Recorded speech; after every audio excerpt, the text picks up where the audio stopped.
they've had issues with the Electoral Commission. Have all the issues been sorted out? You're welcome to Eyewitness News, sir. Thank you very much, Omar. So, what will be your general assessment of the registration exercise so far?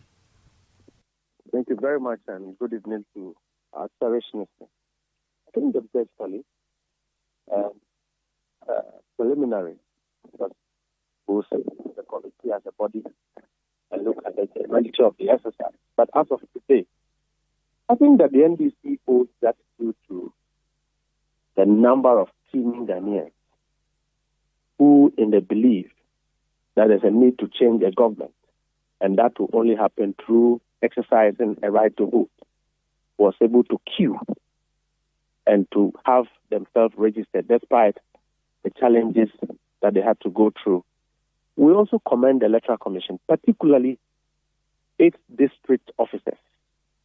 Most of them, even though we have had pockets of issues, for their level of cooperation with us as political parties, with the people of Ghana, to have ensured that this process, as far as the registration is concerned, was successful.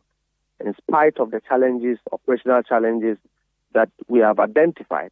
And then, by and large, I think even though we have issues with the headquarters of the Electoral Commission and all its political elements, I think that generally they've listened to political parties on a number of issues that we have raised. They agree with the alertness of the NDC's election directorate as far as pointing to errors, mistakes, and all of that. They admitted and have made those changes as and when we called their attention. And so generally, I think that the exercise have been successful, but we are yet to also see if we still have some people who have not been registered and are still in queues owing to technical challenges that we have incurred in the past. The exercise have not ended yet. Registration have ended, but we are compiling register for proxy, special voting, and all of that. That is another hurdle that all of us will cross. And we are hoping that the Electoral Commission will discharge its mandate in accordance with what the electoral law says. Anything less than what the law says is what the NDC will not agree with. I believe that what regulates all of us is the law. Once they do that, if you are not qualified to transfer your vote to a particular destination, the Electoral Commission should not help you do that. If you are not qualified to be a proxy, the Electoral Commission must ensure that you are not able to perpetrate electoral fraud. And I think once that is done, we are good to go. The EC then would have been vindicated. You saying that the process was successful, it means the EC has been vindicated and that everything you were saying prior to the registration, all the demands you were making, would amount to crying wolf where there was none. No, that would be correct assessment. Don't forget that we still have issues regarding the wrongful appointments of returning officers, which is a legal matter. The NDC have raised it. We are hoping that the Electoral Commission will listen. Number two, because that issue is a clear violation of regulation section 8, subsection 2.3 of CI 91, and they know that.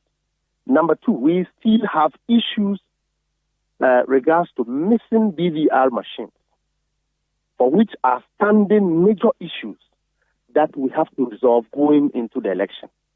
Indeed, we have ensured that we've been able to get serial numbers of all machines that have been deployed into the exercise to guard against these perpetrators or these people who have stolen the BVR machines from using it to engage in any exercise that compromises the integrity of the election. Beyond that, I think that all other issues are ones that will say that we've been able to register people. Political parties have carried the burdens. We have had these conversations, Omar, that political parties, by constitution, should not be the one spending to bar people for registration. It's a fundamental generic issue. Beyond that, I think that we are good to go. I see. The EC gave an estimate of the number of people it expected to register, over 600,000 or so.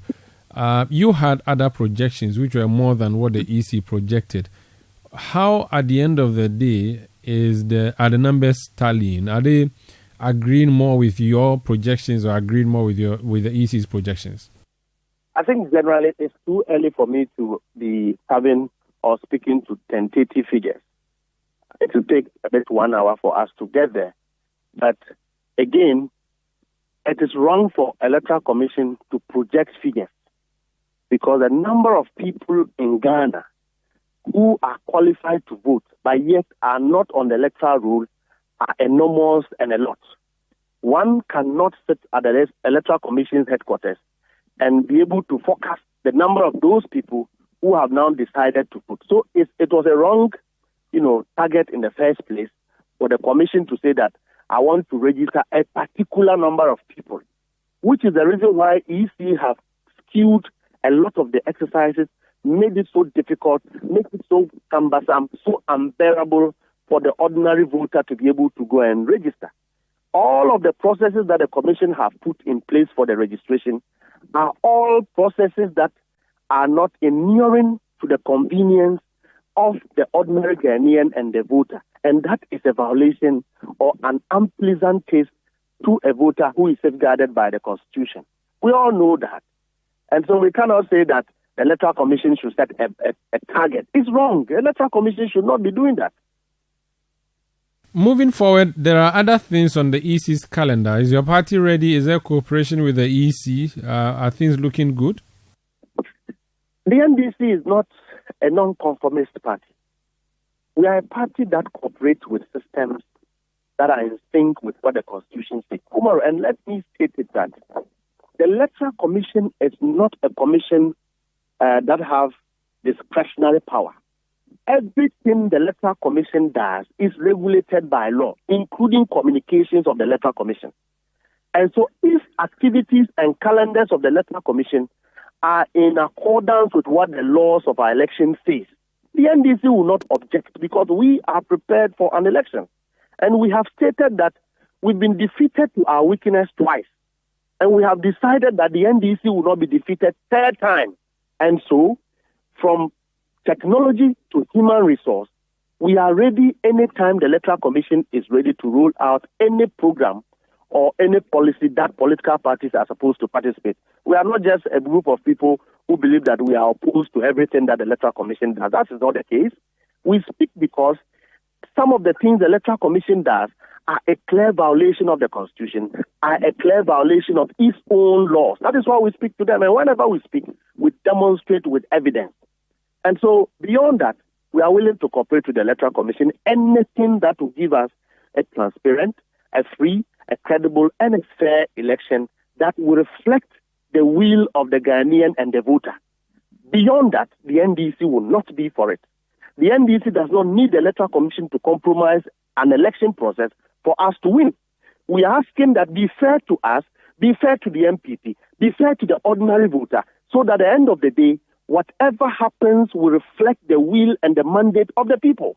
The Ghanaian people have a duty to choose their leader.